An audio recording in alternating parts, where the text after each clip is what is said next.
This is Majo John Madden, and I'm coming to you from the little pueblo of Diamante, El Diamante, in Veracruz State in Mexico. And walking down a little country road yesterday, as I was coming back into town, I think the sign said that there are 834 people in El Diamante. So this is a small town. And I'm from Chicago. So it's es muy diferente. So I've been in Mexico for over 3 months now, since March 13th. But I still do remain plugged into the U.S. Even if I never physically make it back to the U.S., it will always be my home.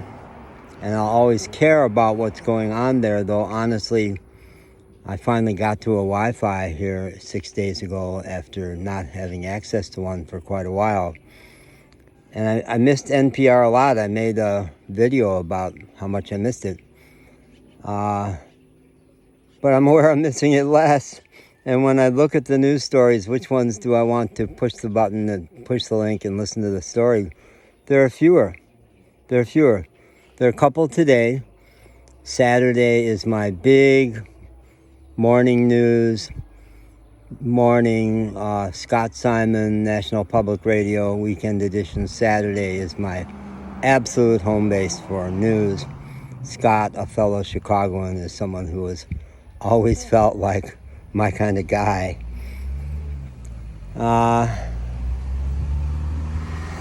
So I started with News Now, their 5-minute digest of the news, and I heard two stories. One about the uprising in Russia, which is huge, potentially quite huge. I looked at the young woman staff person in the restaurant mopping the floor and thought, am I going to ask her what she thinks of that? No. She has spent her whole 21 years between El Diamante and the somewhat larger city of Vega, just a few miles from here. Does not even have a concept of ever wanting to go to Veracruz, which is 3 hours from here. Veracruz is not on the screen for her, so Russia, I bet, is not. So I gave up on trying to talk to her about it. So I'm talking to you about that, but especially about the other news story about abortion bans in Florida. And that brought me back to last summer at this time. I was in South Texas, spent 9 months in South Texas. I spent a year in South Texas. Never in my wildest dreams would I have thought I wanted to spend a solid year in deep red Texas during the hottest summer ever on record. I guess this year's beating it. No climate change though. But South Padre Island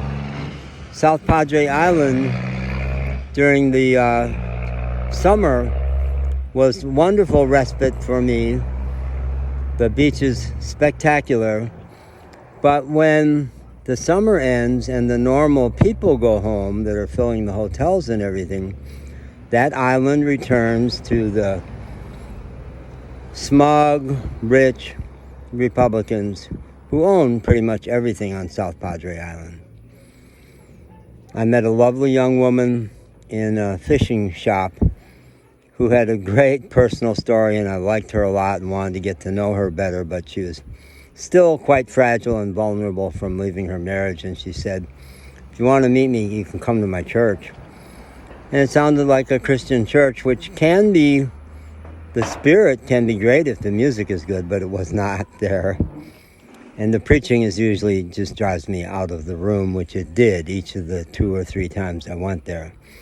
But the one time when I left, I later was talking to a young woman who I had met there, and she said, well, if you don't like that place, there is a Sunday church service in a bar, Frank's Cigar Bar, up at the north end of the island. And I loved the idea of going to church in a bar, and she said they welcome everybody. Did not turn out to be true. That was her experience of it. But the guy who preached was Latino, and I think the only Latino in that very white group. And he was on fire. He was inspired, and there was a lot of Jesus for me but I loved his sense of spirit, and I liked that. But my dog got restless, and I left, and was sitting outside and had a couple of conversations, including one with a lovely young woman, his wife, that Latino guy. They don't live there now, but his wife had to take her baby, her human baby, out of the church bar. And so we got to chatting, and I was talking about Texas and what it's like being in Texas for many months, and the governor race, which had not been held yet, and how much I loved Beto O'Rourke,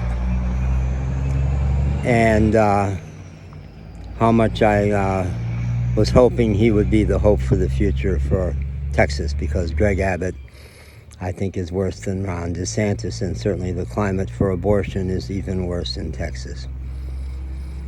Well, because he had seemed like such a humane guy, and she was such a genuinely lovely person, I was kind of shocked when she said, "I've got no use for Beto O'Rourke." And I knew what it was about. I snapped to, you're at what has turned out to be a very fundamentalist Christian church. I said, "It's about abortion?" She says, yeah, nobody should ever be able to have an abortion to kill a baby. So I liked her. I didn't want to be mean to her, and she had her baby in her arms. I couldn't blast her the way I wanted to. But what I said was simply, Greg Abbott places more value on the life of a lump of tissue that has never drawn a breath or had a conscious thought than he does on the lives of all the 20 and 30-something women who are going to die because of his abortion ban. And I walked off. And later on, the minister came out with 2 other guys in tow to throw me off the property and said, "You've created a disturbance." And I said, "You people are creating the disturbance." And I told him what I thought. And then later on, I came back from my car. I don't know, somehow I came back there long after the church was over and got to talking to Frank, who owns the cigar bar. And he's not a religious guy, but he said, "I don't believe in killing babies." So he got a piece of my mind too. Texas, what a trip. It is such a relief to be in Mexico. Now, they're Catholic and Pentecostal Christian folks, Jesus people, Mexico, Jesus people for sure, big time. But I have not yet found the right news source. I'm not following Mexican news the way I intend to start doing. But my sense is that the climate for women's rights is in some ways surprisingly strong in Mexico. There's a lot of things going on around women's empowerment business-wise. And I think the climate for abortion is dramatically better, isn't it? I've got to do my research. Now that I'm on the Wi-Fi, I can start researching that. But, oh, America, I grieve for you. What you're doing. Was it 150 years? 50 years Roe versus Wade. Took that right away from women, just like that. The Christian right trying to take over the country in the name of democracy, even though they're definitely a minority, and the people in the U.S. who support abortion are way more than the people who are against it, in certain circumstances at least. Whew.